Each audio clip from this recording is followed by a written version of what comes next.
मेरा मानना है क्योंकि tax payers profile maintain with the department, हमारा जवाब मैच करेगा तो प्रोबेबली, लेकिन डेफिनेटली वो ये मैच करेंगे कि भाई हमने 44 AD में रिटर्न भरा है, अब तक पिछले 3 सालों में 4 सालों में मैं 20 लाख 21 लाख 22 लाख की सेल्स बता रहा हूँ और अब ये कह रहा हूँ कि मेरी ये सेल्स इतनी ज्यादा हो गई है, विच इज वो प्रपोर्शन करके देख लेंगे, वो मैच अगर नहीं कर रही होगी तो probably next level of inquiry हमें फेस करनी पड़ेगी। ये सब कुछ हम खुद ही क्लियर कर लें। And it is also probably before we proceed further, let me also invite your attention that while filing this we need to be careful whether the question is whether we will be ultimately driven towards Pradhan Mantri Garib Kalyan Yojana। और अभी तो हम कह रहे हैं sales से है, अभी तो हमने हमारे कैश सेल्स के मीमो के नंबर दे दिए और बाद में जाकर के हम प्रधानमंत्री गरीब कल्याण में जाना चाहते हैं, या अभी तो हमने दे दिया और फिर किस तरह की क्वेरीज आ रहे हैं तो हमें लग रहा है कि साहब ये सब कुछ ना करें, हम तो टैक्स जमा कराएं और उसके हिसाब से whether this will be conflicting, that we should know right now. कि कहीं ऐसा तो नहीं है कि अभी तो मैं कह रहा हूं कि मेरी ये सेल्स हुई है और ये मेरे आइडेंटिफाइड पर्संस विदाउट पेन से है या आइडेंटिफाइड पर्संस विद पेन से है या अनआइडेंटिफाइड पर्सन से है, और बाद में मैं उसको बिकॉज गरीब कल्याण योजना में किसी तरह का वो और एक्सप्लेनेशन नहीं पूछने वाले हैं। उनकी स्कीम में जो भी डिपॉजिट बैंक के अंदर है आप उसके अंदर गरीब कल्याण योजना ऑप्ट कर सकते हैं। मेरा मानना यह है, व्यक्तिगत मेरा विचार यह है कि हम आज किसी भी तरह का कोई भी एक्सप्लेनेशन दें, मेरी समझ में बाद में हमारे द्वार बंद नहीं होते हैं प्रधानमंत्री गरीब कल्याण योजना में जाने में। अगर हम आज जो कुछ भी जवाब दे रहे हैं उससे फॉर्चून मतलब अभी बहुत सारे कयास हैं, इतने सारे डेटा को वो मैनेज कर पाएंगे नहीं कर पाएंगे, कितनों के वापस क्वेरीज आएंगी नहीं आएंगी, ये इट इज एनीबडीज गेस। और हो सकता है हमारा जवाब एक्सेप्ट हो जाए या उनका थ्रेशोल्ड लिमिट बढ़ जाए। आज यदि वो 8 लाख रुपए के बारे में पूछ रहे हैं बट अल्टीमेट एक्शन वो मान लीजिए 20 लाख रुपए से ऊपर वालों के लिए लें, तो आज हमें तय करने की जरूरत या जल्दी कतई नहीं है मेरी समझ में कि हम आज ही निर्णय लें कि प्रधानमंत्री गरीब कल्याण योजना में जाना है या नहीं जाना है। आज अगर हमारा रीजनेबल एक्सप्लेनेशन बनता है, ऑफ कोर्स रीजनेबल होना चाहिए, वो रीजनेबल एक्सप्लेनेशन बन रहा है तो हम उसको देकर के आगे बढ़ सकते हैं। बाद में उसमें कुछ इश्यूज आएंगे कि हम अपनी एंट्रीज को जो बुक्स में है जिसको हम सेल्स बता रहे हैं उसका क्या करेंगे अगर हम प्रधानमंत्री गरीब कल्याण योजना में गए। मैंने जो कुछ चिंतन किया है मेरी समझ में उसमें कोई खास दिक्कत नहीं आएगी। We will continue with our entries in the books of accounts, we will say that it is sales, but in spite of that we will offer that in Garib Kalyan Yojana. So our books will also remain same and our compliance with Pradhan Mantri Garib Kalyan Yojana will also be there. So that possibility is there. We need not worry or we need not be over anxious about whether we should go right now in Pradhan Mantri Garib Kalyan Yojana. Now cash out of receipts from receipts exempt from tax. This is also important. If this is agriculture income or something similar to that, probably remarks column में काफी बड़ा remark हम दे सकते हैं। मेरे ख्याल से जितना मुझे जानकारी शायद 250 शब्दों तक की लिमिट है उसमें, तो इसलिए वो काफी बड़ा रिमार्क कॉलम जा सकता है। अगर हमारी एग्रीकल्चर इनकम है तो हम लिख सकते हैं हमारी एग्रीकल्चर की लैंड होल्डिंग क्या है, कहाँ लोकेटेड है, अर्लियर ईयर्स में हमने 2-3 सालों में कितनी एग्रीकल्चर इनकम शो की है। If it is in my favour, अगर मान लीजिए ये मेरे फेवर में नहीं है तो आगे होकर के देने से कोई मतलब नहीं है। Let them explore and find out that my explanation और submission is not matching with my taxpayer profile, let them do that. But अगर वो प्रोफाइल से मैच करता है, मेरे फेवर में है, तो एग्रीकल्चर इनकम की डिटेल दी जा सकती है। अब इसमें सवाल इंटरेस्टिंग ये है कि अगर एग्जम्प्ट इनकम डोनेशन या गिफ्ट से आई है या लोन से आया है तो फिर मुझे केवल एग्जम्प्ट इनकम कहने से काम नहीं चलेगा। फिर उस केस में मुझे वापस B4, B5, B6 identified with pen, without pen and unidentified में जाना पड़ेगा।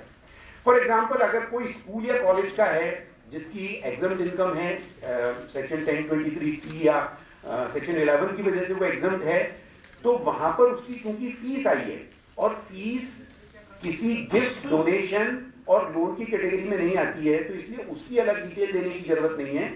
हम केवल ये मेंशन कर सकते हैं, बेहतर रहेगा हम सेक्शन 11 में हमारा जो रजिस्ट्रेशन नंबर है वो मेंशन करें, 1023C6 वगैरह में अगर हमारी अप्रूवल है वो मेंशन करें, और हम ये बताएं कि these receipts are fees for school etcetera. लेकिन अगर हमारा कोई चैरिटेबल रिलीजियस ट्रस्ट है और अगर मान लीजिए हमारी डिपॉजिट, हम ये कहते हैं कि गुप्त दान था, पेटी में निकला, या in most of the cases it is unidentified persons, particularly जितने रिलीजियस टेम्पल्स वगैरह में रहा है उन सब के अंदर ये पैसा अनआइडेंटिफाइड में रहेगा। तो मेरा मानना ये है कि अनआइडेंटिफाइड में वहां हमें इसको मेंशन करना पड़ेगा। merely mentioning that this is cash out of receipt exempt from tax will not suffice, हमें उसको receipt from unidentified persons में लिख करके देना पड़ेगा। Of course they will match कि मेरी पुरानी, आज मान लीजिए तिरुपति है तो probably they will match the profile कि इनके यहाँ तो इतना कैश आता रहा है, probably they will not ask further questions। But अगर कोई ऐसा मंदिर है जिसमें उससे पहले जो कुछ भी डेटा उनके पास अवेलेबल है, इस तरह के डोनेशंस, इतने डोनेशन आए नहीं हैं, तो probably next level of inquiry will be there. Now we all know what has happened और what happened in the jewellery shops. बहुत सारी सेल्स हुई हमारे ज्वेलरी शॉप्स के अंदर। उनके यहाँ पर अब ये प्रश्न खड़े हो रहे हैं कि क्योंकि आप और हम सब समझते हैं, in house we all know कि माल किसी और को बेचा गया है, और डेफिनेटली उनमें से काफी लोगों के पास स्टॉक की डिटेल्स हैं, स्टॉक के अंदर एंट्रीज हैं, स्टॉक में से वो एंट्रीज एग्जिट हुई हैं, लेकिन या तो कैश मीमो पे उन्होंने सिंपल नाम लिखे हुए हैं और वो 2 लाख रुपए से नीचे के हैं। कुछ लोगों ने पैन नंबर भी ले रखे हैं और उनका सवाल ये आ रहा है कि अगर हम उनका पैन नंबर दे दें तो क्या फर्दर इंक्वायरी उनसे हो सकती है, क्या उनसे और तरह की चीजें मांगी जा सकती हैं। As a consultant probably we will have to form some opinion so that we can advise our clients. मेरा व्यक्तिगत मानना यह है कि इस बात से इनकार नहीं किया जा सकता कि उस पैन होल्डर ने जिसने ज्वेलरी खरीदी है उसका फर्दर इंक्वायरी नहीं होगी। इंक्वायरी कई तरीके से हो सकती है मेरी समझ में। जो ज्वेलरी उसने खरीदी है उसके प्रोफाइल से उतनी ज्वेलरी खरीदने लायक उसकी इनकम ही नहीं है, क्योंकि उन्होंने तो पैन नंबर दिया हुआ है। हो सकता है उस आदमी ने 3 साल से रिटर्न ही ना भरे हों, पैन नंबर तो है उसके पास लेकिन उसने रिटर्न ही नहीं भरे। रिटर्न भरे हैं तो बिलो टैक्सेबल भरे हुए हैं, बहुत छोटी मोटी इनकम बता रखी है। Probably that PAN number mentioning will not be end of the matter. The inquiry will be further taken up for assessing that whether whatever you say that you have sold this jewelry to this person is a correct statement or submission, or otherwise they will say that whatever you say is not explained। उसके बाद assessment के समय क्या कुछ होगा वो बहुत बात की बात है। Probably हमें अभी assessment के समय हमारा ओनर्स कितना है, उनका ओनर्स कितना है, मेरे को एज अ सेलर उस समय का जो लॉ था उसके हिसाब से मैंने फुल्ली कंप्लाई किया, उसके बावजूद वो मेरे पे ये ओनर्स डाल सकते हैं या नहीं, वो probably it is too early, it is premature to discuss all those things. लेकिन हमें क्लाइंट्स को ये कहना चाहिए कि whatever information they are submitting at this stage, be careful that that can be taken for next level of inquiry. Even यहाँ तक हो सकता है, देखिए कई केसेस में ऐसा भी मेरा व्यक्तिगत जानकारी में आया है जहाँ पर वो ये कह रहे हैं कि साहब हम आइडेंटिफाई कर रहे हैं बिल में कि भाई ये particular item of jewellery we have sold. क्या वो उससे पूछ सकता है कि भाई ज्वेलरी का आइटम ला करके बताओ कि तुमने खरीदा, क्योंकि खरीदा तो है नहीं उसने, वो तो किसी और ने खरीदा है। We cannot deny to what extent the government can go for investigating it further, but at least आज हम क्लाइंट को इस बुलावे में नहीं रख सकते। ये बात हम नहीं कह सकते कि ऐसे किसी भी इंक्वायरी की कोई संभावना नहीं है।